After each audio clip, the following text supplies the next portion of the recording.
नमस्कार, जय श्री राम सभी को। उम्मीद करता हूँ आप सभी स्वस्थ होंगे। और आज हम देखेंगे रीजनिंग का एक बेहतरीन पजल जो कि बहुत छोटा सा है बट थोड़ा सा उसमें ट्विस्ट है, जिसकी वजह से हो सकता है आपको सॉल्व करने में थोड़ी सी दिक्कत आए। वैसे कोई हार्ड नहीं है, बहुत इजी पजल है। मैं आपको स्क्रीन पर आपको जो क्वेश्चन है वो आपको दिख जाएगा। आप उससे पहले वीडियो को पॉज करके सॉल्व करें और सॉल्व हो जाने के बाद चेक करें क्या आंसर वही है जो मैंने सॉल्व कराया है। और नहीं समझ आता है, नहीं सॉल्व होता है तो कोई बात नहीं, आप इसे वीडियो को देखें तो आपको समझ आ जाएगा। सिंपल सा है, बहुत ज़्यादा हार्ड नहीं है। आप देखिए वीडियो को तो आपको समझ आ जाएगा। तो क्वेश्चन कुछ इस प्रकार से है। There are 4 boxes number 1, 2, 3 and 4। 4 box हैं, इस तरीके से 4 बॉक्स दिए हुए हैं। 1, 2, 3 एंड 4। 1, 2, 3 एंड 4 इस तरीके से मैंने नंबरिंग कर ली। And different capacity 75 kg, 100 kg, 120 kg, 88 kg, but not necessarily in the same order. अब इसमें बताया गया सबका जो वेट है, आपको बताया गया है कि फर्स्ट का क्या वेट है, सेकंड का क्या वेट है, थर्ड का क्या वेट है, फोर्थ का क्या वेट है। चारों के वेट दिए गए हैं। जो वेट दिए गए हैं वो जरूरी नहीं है कि first, second and third, fourth के ही हो सकता है सेकंड का वेट जो पहले दिया गया वो है, थर्ड का वेट जो दिया गया वो है, तो किसी भी ऑर्डर में हो सकता है। बट आपको वेट दिए गए तो हम मान लेते हैं कि सब ऑर्डर में है। ऐसा अभी फिलहाल नहीं मानते हैं, सीधा हम 1, 2, 3, 4 लिखते हैं। जो वेट है उसको मैं इस तरीके से अलग से लिख लेता हूं ताकि मुझे याद रहे कौन कौन से टाइप के वेट यहां पर दिए गए। 100, 120 और 88 इस तरह के 4 वेट हमें दिए गए हैं। अब इसके बाद बोला है different types of element namely A B C D J K L M P Q R S T U V W with different weight of each element viz 10 kg, 25, 9, 30, 34 and 37 kg respectively.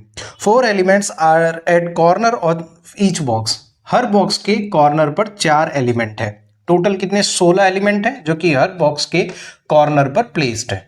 अब यहां पर कुछ भी नहीं दिया गया है कि अब वो इनसाइड फेस कर रहे हैं, आउटसाइड फेस कर रहे हैं। देखते हैं दिया गया है कि नहीं दिया गया। नहीं, कुछ नहीं दिया गया। ठीक है, तो हम ये मान लेंगे इनसाइड। अगर आपको कभी भी नहीं दिया जाए कि इनसाइड फेस कर रहे हैं या आउटसाइड फेस कर रहे हैं तो अब बाय डिफॉल्ट आपको इनसाइड ही फेस कराना है, आउटसाइड फेस नहीं कराना है। ठीक है, और ए बिलोंग्स टू बॉक्स नंबर 1। तो बॉक्स नंबर 1 में जो है वो ए बिलोंग करता है। तो मैं इस तरीके से लिखूंगा, ए की जो भी टर्म्स होंगी, कंडीशंस होंगी वो यहां लिखेंगे, बी की यहां लिखेंगे, सी की यहां, डी की यहां। ठीक है, जो मतलब जो first box, second box and third box and fourth box की इस तरीके से हम कंडीशन लिखेंगे जिसके अंदर दिया हुआ है। अगर नहीं दिया है कि ये कौन से बॉक्स से बिलोंग करता है तब हम उसको यहां नीचे की साइड में लिख लेंगे। Neither J nor M belongs to box number 3। J और एम ये दोनों ही 3 बॉक्स से बिलोंग नहीं करते हैं।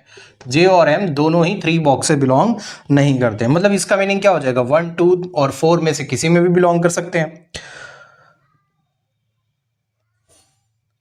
But both the elements belong to same box and they are facing each other.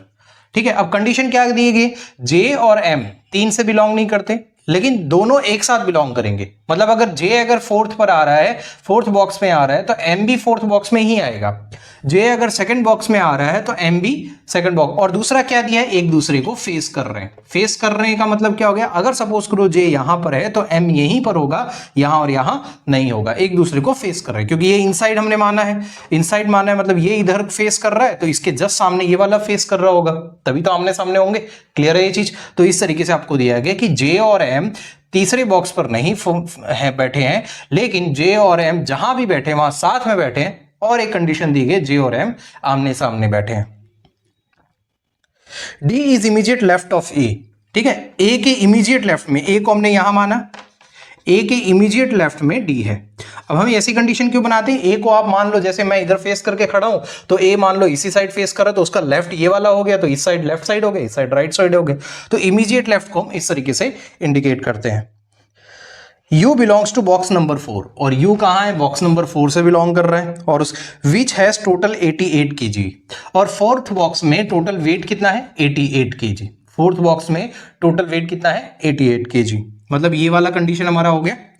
अब इसके बाद देखो, L belongs to box number 2।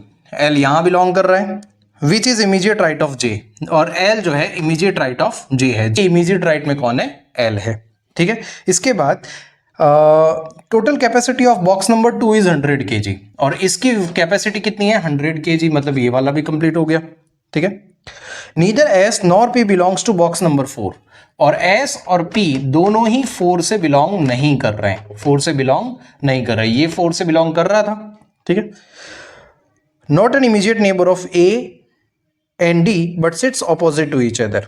अब ए और डी के सामने भी नहीं है, एस और पी जो है ए और डी के सामने भी नहीं है, बट एस और पी जो है ये क्या है? आपस में एक दूसरे को फेस कर रहे हैं। इसका मीनिंग क्या हो गया? एस और पी फोर्थ बॉक्स पर नहीं होंगे, एस और पी फर्स्ट बॉक्स पर नहीं होंगे, तो ऑब्वियसली एस और पी या तो सेकंड पर होंगे या थर्ड पर होंगे। दो ही पॉसिबिलिटी हमारे लिए बची है। Total capacity of box number 1 is 75 kg, और बॉक्स नंबर 1 की जो कैपेसिटी है वो कितनी है? 75 kg। मतलब ये भी हो गया। अब एक ही बचा, मतलब 120 यहीं पर आएगा, ऑब्वियस सी बात है भाई, तीनों दे दिए गए हैं, एक बचा, एक ही बॉक्स हमारे पास बचा है, एक ही वेट कैपेसिटी हमारे पास बची, तो ये कंप्लीट हो गया। Clear? While box number 3 capacity is 120 kg, जो कि हमें यहाँ नहीं दिया भी होता तब भी हमारे लिए सही था। W is immediate left of U, W जो है U के इमीडिएट लेफ्ट है, W जो है U के इमीडिएट लेफ्ट है, क्योंकि U आपका फोर्थ पर है तो ऑब्वियसली बात है W भी फोर्थ पर ही होगा। V is not the neighbour of A, V जो है A का नेबर नहीं है, V जो है A का नेबर नहीं है। अब इसके बाद क्या दिया है?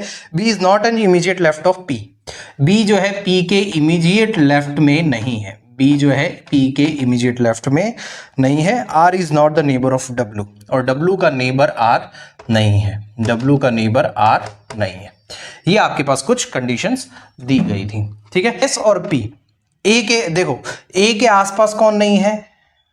S और P नहीं है, A और D के आसपास S और P नहीं है, मतलब S और P यहां नहीं आएंगे और S और P यहां भी नहीं आएंगे, तो S और P के लिए जगह बची ये दो। ठीक है, अब यहां से आप देख सकते हैं, अगर सपोज करो मैं ये मानता हूं कि D यहां पर है और A यहां पर है। ठीक है, A के इमीडिएट लेफ्ट में कहां होगा? D होगा। A के सॉरी हाँ, इमीडिएट लेफ्ट में क्या होगा? D होगा। तो S और P यहां तो आ ही नहीं सकते, ऑब्वियस सी बात है, क्योंकि S और P आमने सामने है और यहां पर दो ही जगह बची है, और वैसे भी नहीं आ सकते थे क्योंकि S जो है P जो है A और D के आसपास नहीं है। ठीक है, अब यहां पर मैं ऐसे मान लेता हूं कि U यहां पर है तो W ऑब्वियस सी बात है यहां होगा। ठीक है, W ऑब्वियस सी बात है कहां होगा? ये पोजीशन पर होगा। अब यहां से आपको एक क्लू मिलता है। यहां से आपको क्या क्लू मिलेगा? देखो, J और M की हम बात करते हैं, तो J और M थर्ड पर तो आएंगे नहीं, फोर्थ पर भी नहीं आ सकते, क्योंकि आमने सामने करना, अगर इसको यहां रखते हैं तो यहां U है, J को यहां रखोगे तो यहां M। J और M यहां भी नहीं आ सकते, क्यों? क्योंकि देखो, J को यहां रखोगे तो यहां पर A है, M नहीं आ पाएगा, J को यहां रखोगे तो यहां पर D है, M यहां पर भी नहीं आ पाएगा। फर्स्ट एंड फोर्थ में तो आएगा नहीं, थर्ड पर वो कंडीशन में ही दिया था कि वो आएंगे नहीं, तो ऑब्वियस सी बात है J और M आप यहीं पर लिखोगे। अब आप में से कईयों का सवाल ये हो सकता है, सर आपने A को यहीं क्यों माना, D को यहां क्यों माना? A को यहां भी तो मान सकते थे, यहां भी मान सकते, आप जहां चाहे वहां मान सकते थे। हमारे पास कोई कंडीशन नहीं दी गई, इसलिए हम अपने हिसाब से उसे एडजस्ट कर रहे हैं। ठीक है, अब बात आती है S और P की, तो S और P इसमें नहीं आ सकते, S और P इसमें नहीं आ सकते, तो S और P या तो यहां आएंगे या यहां आएंगे, दोनों में से किसी एक जगह पर आएंगे। ठीक है, अब आप देख लीजिए कहीं पर और कंडीशन दी गई है क्या?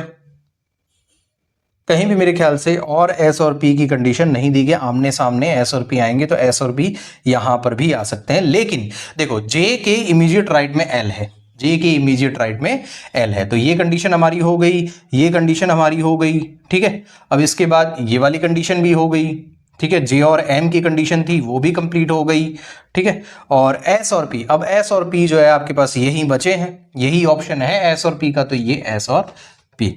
अब P के इमीडिएट लेफ्ट में B नहीं है, P के इमीडिएट लेफ्ट में, मतलब यहां पर आपका B नहीं आएगा, यहां पर आपका B नहीं आएगा। क्लियर? तो B यहां आ सकता है, यहां आ सकता है। अब यहां तक आपको कंडीशंस ऑलरेडी दी गई है, अब इसके आगे की कंडीशन आपके पास नहीं है। अब यहां तक अगर आपने सॉल्व कर लिया होगा तो आगे शायद हो सकता है आप फंस गए होंगे। अगर आपने कर लिया है इसके आगे किस तरीके से सॉल्व करना है तो बहुत अच्छी बात है, आपकी तैयारी काफी अच्छी चल रही है। अगर यहां पर आने के बाद फंस गए हैं तो आपको घबराने की जरूरत नहीं है, एक छोटा सा क्लू था इस क्वेश्चन में जो आपको पकड़ना था। अगर वो आपने पकड़ लिया तो बहुत अच्छी बात है, नहीं पकड़ लिया तो आप देखते हैं वो क्लू क्या था। देखो यहां पर बोला गया है आपको कि जो एलिमेंट वो क्या है, ABCD JKLM PQRST UV and W with different weight of each element 10, 25, 9, 30, 34, 23, 21 और इस तरीके से लास्ट में एक वर्ड दिया गया है रिस्पेक्टिवली। एक वर्ड आपको दिया गया है रिस्पेक्टिवली। अब रिस्पेक्टिवली का जो बेसिकली मीनिंग होता है वो ये होता है कि ऑर्डर वाइज। रिस्पेक्टिवली का मीनिंग क्या होता है? Order wise. ऑर्डर वाइज का मीनिंग क्या हो जाएगा? देखो आपको लेटर्स कैसे दिए हैं, ए बी सी डी, फिर J L M, then P Q R S T U V and W, इस तरीके से लेटर्स दिए गए। और जो वेट दिया गया है वो इस तरीके से ऑर्डर वाइज होगा। जो लेटर में जो पहला है वही वेट पहले वाले वेट के बराबर होगा। लेटर का दूसरा जो लेटर होगा वो सेकंड वाले वेट के बराबर होगा, तीसरा थर्ड वाले वेट के बराबर होगा, मतलब ऑर्डर वाइज होगा। उसी को रिस्पेक्टिवली कहते हैं।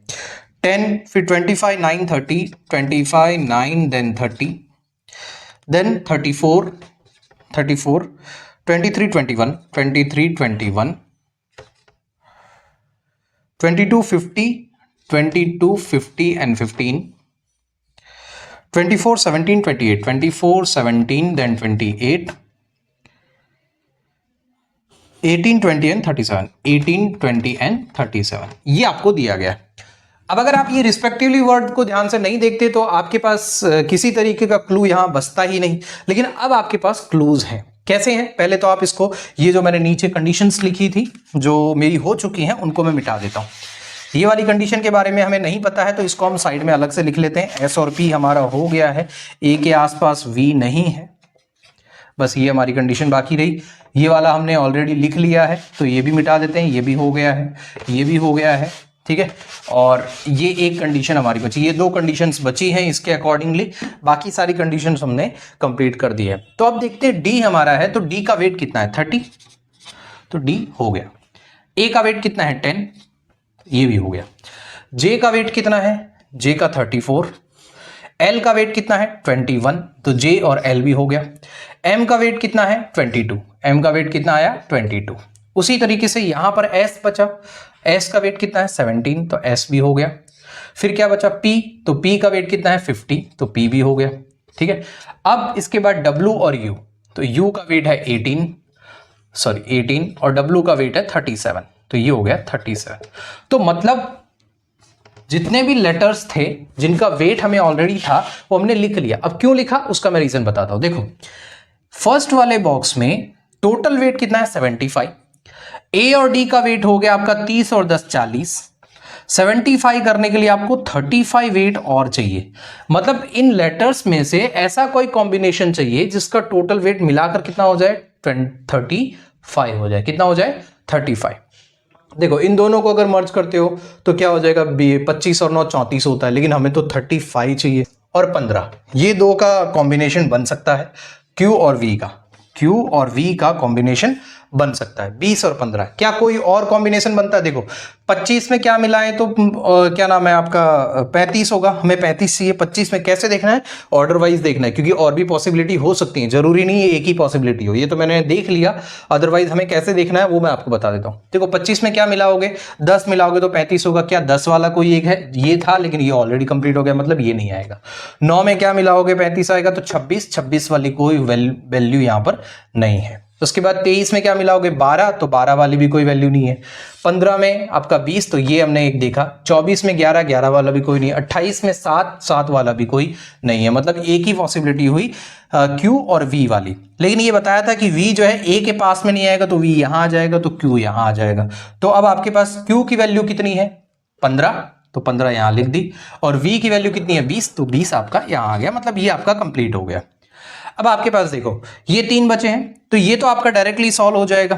क्यों? क्योंकि आपको 100 लाना है और 3 वैल्यू है, तो एक वैल्यू मिलेगी जो इसमें से आ जाएगी। 34 और 21 और 22, तो देखो 34 और 21 डायरेक्ट कैसे करना है, ओरली कैसे करना है? देखो इसको 30 मान लो, 30 20 50 और 20 70 और फिर 4 और 1 5 5 2 7 70 प्लस 7 कितना हो जाएगा? 77 मतलब 77। 100 में से आप 77 को माइनस करोगे, कितना आ जाएगा? 23, जो कि किसका है? K का, तो K 23। ये भी कंप्लीट हो गया। अब यहां पर देखो, यहां पर आपके पास S और P है। कितना टोटल कितना हुआ? 50 और 17 कितना हुआ 67। अब 67 आपको 120 में से माइनस करना है, तो कैसे करोगे? आप इसको 70 मान लो, 70 मानोगे तो कितना आ जाएगा 50 और 3 और ऐड कर दोगे तो कितना हो जाएगा 53, कितना आ जाएगा 53 आपकी वैल्यू आएगी। अब ये 53 का आपको कॉम्बिनेशन सिलेक्ट करना है। देखो ये आपके पास 25 है, 25 है, 25 में क्या ऐड करोगे तो ये 53 हो जाएगा। 25 और 25 50 होता है, 3 और चाहिए तो 28 हो जाएगा। तो क्या बचा 25 और 28, मतलब बी और टी आपका एक वैल्यू हो सकता है। बी और टी आपका एक वैल्यू हो सकता है। क्या और कोई वैल्यू हो सकता है? 53 9 और 53 करने के लिए आपका एक वैल्यू 44 होना चाहिए, जो कि नहीं है। उसके बाद आपके पास कोई वैल्यू बची 24 में, अगर आपको 53 लाना है तो कितना आपको 19 चाहिए, नहीं हाँ 29 चाहिए, जो कि यहां पर कोई वैल्यू है ही नहीं। 28 वाला तो हमने देख ही लिया, तो एक ही ऑप्शन बचा आपके पास 28, कहां गया बी और टी, 28 और ये 25, ठीक है। लेकिन यहां बताया गया है कि पी के इधर वाला ये पोर्शन बी नहीं हो सकता, तो बी यहां आ जाएगा। बी यहां आ गया तो क्या बचा टी आपका यहां आ जाएगा। टी कहां आ जाएगा? यहां आ जाएगा। टी की वैल्यू 28 और बी की वैल्यू कितनी होगी 25, तो ये हो गया और ये हो गया। अब आपके पास क्या बचा? सी बचा और आर बचा, सी बचा और आर बचा। अब इनको देखने के लिए आप है ना, पहले तो ये देखो डब्ल्यू के पास में आर नहीं है, आर यहां पर आ जाएगा, सी यहां पर आ जाएगा। अब ये आपके लिए कंक्लूडिंग फैक्टर हो सकता है। आप चेक कर लो, इसका भी अगर 88 kg आ रहा है सी और आर की वैल्यू मिला के, तो आप ये समझ लो कि ये आपका आंसर एकदम फाइनली करेक्ट है। इसमें आप चेक भी कर सकते हैं। अगर कहीं पर भी गड़बड़ी होगी तो यहां पर जो फाइनल वैल्यू होगी वहां पर आपका फाइनल आंसर कंप्लीट नहीं आएगा। देखो सी की वैल्यू कितनी है 9 और आर की वैल्यू कितनी है 24, तो इसको ऐड कर लो। देखो 24 और 9 कितना होता है 33 37 में ऐड करोगे तो 3 पहले ऐड कर दो 40 प्लस 30 कितना हो जाएगा 70 प्लस 18 कितना हो जाएगा 88, मतलब ये भी राइट है। ठीक है, इस तरीके से इस क्वेश्चन को सॉल्व करना था। बहुत ही सिंपल सा क्वेश्चन था, कोई बहुत ज्यादा इसके अंदर आपको नई चीजें दी गई थी बस। हालांकि अगर ये वर्ड, अगर आप इसमें ये वर्ड जो है आपका एक कंक्लूडिंग फैक्टर था, अगर ये वर्ड आपने ध्यान दे दिया, इस वर्ड पर आपने ध्यान दे दिया, तो एक पूरा क्वेश्चन इजीली आपका सॉल्व हो जाएगा। मैंने आपको समझाया है इसलिए शायद हो सकता है मुझे थोड़ा टाइम लगा हो, अदरवाइज ये क्वेश्चन आपका बहुत ही ईजिली और बहुत ही कम समय में सॉल्व हो सकता था। याद रखिएगा, जब भी मेन एग्जाम की बात आती है तो क्वेश्चन बहुत ज्यादा हार्ड नहीं होते। जो आपको बहुत ही लेंथी क्वेश्चन दिखेगा, अक्सर वो क्वेश्चन आपका थोड़ा इजी ही होता है। हाँ, कुछ चीजें आपको दे देंगे, आपको वहां पर कंडीशन बहुत ही ध्यान से पढ़नी होंगी। कंडीशंस को आपको इग्नोर नहीं करना है, ठीक है। एक एक कंडीशन को स्टेप बाय स्टेप हमने किया और क्वेश्चन आसानी से और बहुत ही जल्दी से सॉल्व भी हो गया। ठीक है, आप ये ध्यान रखिएगा, जब मेन एग्जाम होती है तो मेन एग्जाम में जनरली हमारे पजल के जो क्या बोलते हैं, क्या टाइप्स क्या क्या होते हैं, जैसे फ्लोर बेस पजल हो गया, या फिर सर्कुलर बेस हो गया, स्क्वायर बेस हो गया, ट्राइंगुलर बेस हो गया, लीनियर लाइन वाला एक पजल हो गया। तो इस तरह के पजल अगर आते हैं तो वो उसमें थोड़ा सा वो उसमें ट्विस्ट कर सकते हैं, हार्ड कर सकते हैं। बाकी अगर कोई ऐसी नई टाइप की पजल आ रही है, इस टाइप की अगर कोई नई पजल आ रही है तो जनरली इजी ही होगी। तो पजल को देख के घबराना नहीं है, उसे पढ़ना है, समझना है, देखना है कहाँ मिस्टेक करी। अगर आपने सॉल्व कर लिया तो बहुत अच्छी बात है, अगर आपसे नहीं सॉल्व हुआ तो आप देखेंगे कहाँ आप गलती कर रहे थे जिसकी वजह से आपका ये क्वेश्चन सॉल्व नहीं हुआ। तो इसी के साथ आज की क्लास यहीं समाप्त करते हैं। जय श्री राम।